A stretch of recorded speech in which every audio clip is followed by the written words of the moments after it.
Claro, gracias Ana Paula. Y como ella nos adelantó, y como todos lo vimos en el día de ayer, se registraron lluvias bastante fuertes en diferentes partes del país. De acuerdo con la UNAMED, esto se debe a un sistema frontal que estuvo estacionario sobre la isla, muy especialmente en el norte. Así que ayer aquí en Santo Domingo hubo aguaceros torrenciales al mediodía y en Puerto Plata durante la madrugada y todavía durante el día se extendieron estos aguaceros generando inundaciones, desbordamientos de ríos y cañadas. Un hospital se inundó también, ahí veíamos las camas, por ejemplo, literalmente flotando sobre el agua y nos dicen que hay alrededor de 7,000 personas desplazadas, de acuerdo con la información de los organismos de socorro. 7,000 personas desplazadas a casas de vecinos, casas de familiares, a centros para refugiados, pero además hay alrededor de 1,400 casas afectadas. Nuestros corresponsales allá en la zona, Eden Domínguez y Hugo Gómez, nos reportaron de algunas casas completamente destruidas que habían sido arrastradas por las aguas. Muy especialmente esta situación se vivió en Montellano, en Sosúa y en Villa Isabela. El presidente de la República, como ya les adelantábamos, a las 10 de la mañana hará un recorrido este martes por las zonas más afectadas. Vamos a escuchar lo que dijo José Ignacio Paliza, ministro de la Presidencia, y además puertoplateño, que hizo ayer un recorrido por estas zonas afectadas. El evento que se está produciendo en Puerto Plata es comparable con el del noviembre del 2016 en cantidad de agua. Para que tengan ustedes, puedan medir la cantidad de agua que Puerto Plata está recibiendo en estos momentos y los niveles de alerta que debemos de tener frente a este fenómeno. Así que pueden contar con el gobierno del presidente Abinader hoy, mañana, cuantos días se necesiten y en lo que se necesite. Un elemento a tomar en cuenta es que Puerto Plata se está tornando cada vez más vulnerable. Si te das cuenta, cada vez que llueve, los primeros reportes que llegan de inundaciones provienen precisamente desde Puerto Plata.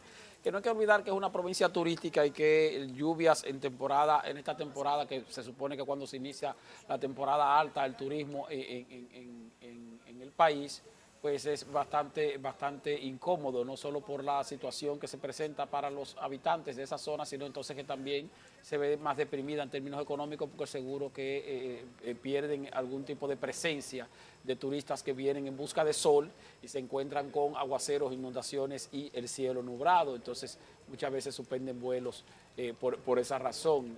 Un asunto económico y al mismo tiempo un asunto de vulnerabilidad que afecta a las comunidades, como vemos ahí en las imágenes, las comunidades que están en zonas de mayor peligro y de mayor riesgo para situaciones de lluvia y de inundaciones. Sí, ahí veíamos hace un momento en las imágenes este hospital que se inundó, las camillas y las camas estaban sobre el agua, de tal manera que no podían operar. Y por otro lado, también nuestros corresponsales nos enviaron algunas imágenes de turistas extranjeros con el agua literalmente a la rodilla. Y esto, como tú dices, afecta económicamente, Sí. afecta el flujo de turismo. Pero también esto es un reflejo de lo que está ocurriendo con el cambio climático, con la ecología y sobre todo también con el mal uso territorial que damos nosotros a nuestras propias áreas. Puerto Plata sigue creciendo, Puerto Plata que a mí me encanta, creo que sin que los demás se sientan mal, es la ciudad dominicana que más me gusta, su centro histórico me Sí, encanta. tiene que encantarte, pues ciertamente Puerto Plata es quizás una de las zonas que tiene mayor diversidad en cuanto a atracción, playa, montaña, tú entiendes, Montaña, unas playas ríos, es hermosísimas. impresionante, sí. Claro, y está creciendo demasiado. Vemos ahí zonas residenciales, estas de austriacos y alemanes, por ejemplo en La Mulata, Sí. pero también vemos las zonas de especies de bateyes irregulares conformados por personas que van llegando y hacen sus casas de cartón y zinc, o de madera y zinc, y así en los alrededores de Puerto Plata, de tal manera que todo esto se van creando estos asentamientos humanos en zonas de altísimo riesgo, cerca de cañadas, cerca de ríos, y las consecuencias son estas, justamente, que llueve de manera profusa, como ocurrió en el día de ayer. Hay algún crecimiento, desbordamiento de algún río y por supuesto esto va a afectar a las casas que están en las riberas de estos ríos y cañadas. El presidente va esta mañana a hacer un recorrido por esas zonas y no solamente fue Puerto Plata, también algunas otras regiones del Cibao, como San Francisco en de San Macorís, Francisco de sí. Macorís, donde, como ocurre tradicionalmente, se desbordó un poco el río Jaya y afectó esta zona conocida el Barrio Azul, Es uno de los barrios más vulnerables. un barrio muy vulnerable desde hace años y que es lo más terrible que ocurre en el país, que es como ocurría aquí en La Barquita o en el Moscú de San Cristóbal. Exacto. Cada vez que llueve se inunda, cada vez que llueve hay personas damnificadas, pasan los años, pasan las temporadas ciclónicas y nada mejora. Ojalá que después de las experiencias que hemos tenido en los 2 últimos años con esas tragedias que vivimos aquí en el Gran Santo Domingo y también allá en el Cibao, en la provincia de Duarte y Puerto Plata, tomemos conciencia y las autoridades también tomen conciencia de que hay que hacer algo. No sé, hay que ver a los especialistas y determinar qué hacer para poder... Nosotros siempre ratificamos aquí sobre el asunto de nuestra clase política, porque es que el problema es que nuestra clase política es la que oficializa esos sectores. O sea, surgen barrios en zonas vulnerables donde no deben surgir. Las autoridades se hacen de la vista gorda por un asunto, obviamente, de proselitismo político. Y luego, entonces, lo que hacen es que oficializan el barrio. Cuando le llevan, entonces, luz, cuando le llevan agua, cuando le llevan acera, cuando le llevan contenedores. Entonces, tú estás oficializando un barrio que surgió de manera improvisada en una zona donde no debió levantarse. No solo no lo detenemos con tiempo, como autoridad, sino que luego entonces los oficializamos. Entonces ya se convierte en una zona vulnerable, claro.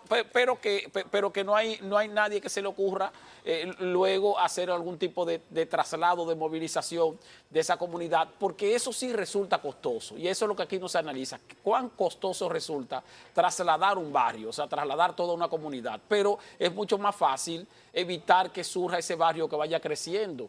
Yo siempre pongo de ejemplo, a mí me gusta poner de ejemplo siempre, Ezequiel, cuando aquí se estaba construyendo la autovía 6 de noviembre, la de San Cristóbal, sí. Tú recordarás, porque tú estabas aquí, que esa zona, todas esas montañas estaban totalmente verdes de árboles. Ahora tú pasas por ahí y te das cuenta que todas esas montañas son todas comunidades, barrios, pueblos. Barrios entonces, marginales. Surgieron en sitios donde no debieron surgir, pero cuando estaban construyendo la carretera, pues debió ocurrirse a las propias autoridades. Si no, espérate, esta zona es zona protegida, esta zona no se puede construir.